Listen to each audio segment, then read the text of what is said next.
Well, I guess the only thing we have to compare against is this conference is an heir, of course, to Aylmer, to Kingston, and Port Hope. So we're looking to position this conference and this event in that one. And I think of the Aylmer conference when the Liberals had just been defeated and campaigned against a big idea, free trade, and used that conference to come to terms with free trade, and I think the leader referenced that this morning.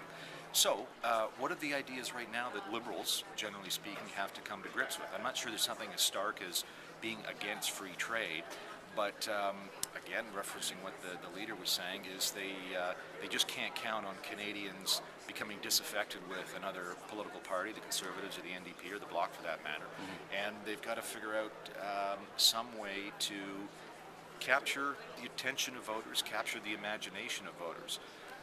So as we sort of progress through the weekend, I guess we'll be looking for something that we'll be looking at the audience to see what makes them sit up in their seats and take notice. Forget what's happening on the stage. I'm keeping my eye on the audience to see when people are really scribbling down a particular note or a particular idea. We're only a couple hours into the conference at this point. Really haven't seen anything like that just yet. But that's the kind of thing that we're trying to measure, and it's a bit of a challenge. But I think one of the biggest knocks on the Liberals and Michael Ignatieff since he took the helm of the party has been, what do you stand for? And people were willing to, give him some space and some time to think about it and start articulating his policies or his ideas or his vision. And so I think this conference, if it's perceived as just a lot more talk, but aimless talk that doesn't really gel into any sense of where the Liberals are going, that will be problematic for Mr. Ignatieff. I think they need to start defining a little more closely what it is the Liberal Party stands for these days.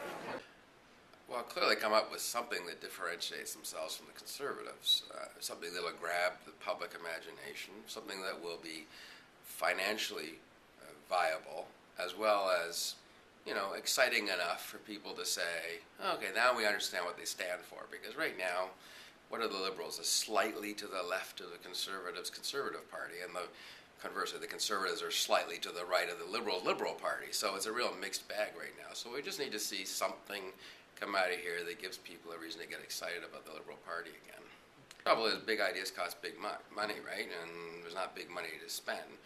But I think that if you can define them, whether it's something to deal with health scare, which is the monster in the room here, or something that says, this is why we're a kinder, gentler version of the Conservatives, and this is how.